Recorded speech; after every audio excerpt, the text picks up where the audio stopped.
ঢাকা আরিচা মহাসড়কে চলন্ত বাসে একের পর এক ডাকাতির ঘটনা ঘটছে। যাত্রী সেজে বাসে উঠে ধারালো অস্ত্রের মুখে জিম্মি করে যাত্রীদের কাছ থেকে লুটে নেওয়া হচ্ছে নগদ টাকা, মোবাইল ফোন, স্বর্ণালংকার সহ মূল্যবান জিনিসপত্র।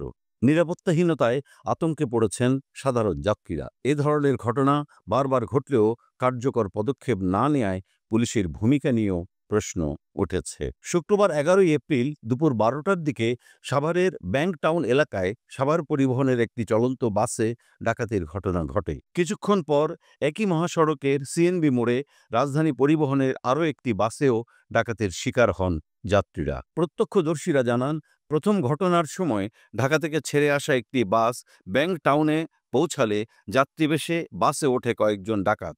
বাস চলতে শুরু করতেই তারা ছুরি ও চাপাতি বের করে যাত্রীদের ভয় দেখিয়ে তাদের কাছ থেকে মোবাইল ফোন, টাকা ও স্বর্ণালংকার লুটে নেয়। দ্বিতীয় ঘটনায় সিএনবি মোড়ে মিরপুরগামী রাজধানী পরিবহনের একটি বাসে ওঠে ৩ জন ডাকাত। তারাও একইভাবে অস্ত্রের ভয় দেখিয়ে যাত্রীদের সর্বস্ব ছিনিয়ে নেয়। সাভার সার্কেলের অতিরিক্ত পুলিশ সুপার শাহিনুর কবির জানান, ডাকাতির এই ঘটনাগুলোর তদন্ত চলছে।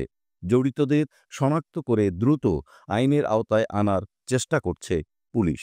তবে একই এলাকায় একের পর এক ঘটনার পুনরাবৃত্তি যাত্রীদের মনে চরম আতঙ্ক তৈরি করেছে। কেউ কেউ বলছেন, প্রতিবার ঘটনার পর পুলিশের আশ্বাস পেলেও দৃশ্যমান কোনো ব্যবস্থা আমরা দেখতে পাচ্ছি না।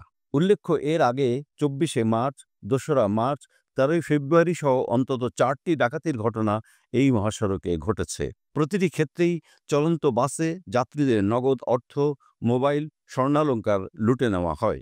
প্রতিবারই একই কৌশলে একই এলাকায় এসব ঘটনা ঘটায় মহাসড়কের নিরাপত্তা ব্যবস্থা নিয়ে দেখা দিয়েছে বড় প্রশ্ন।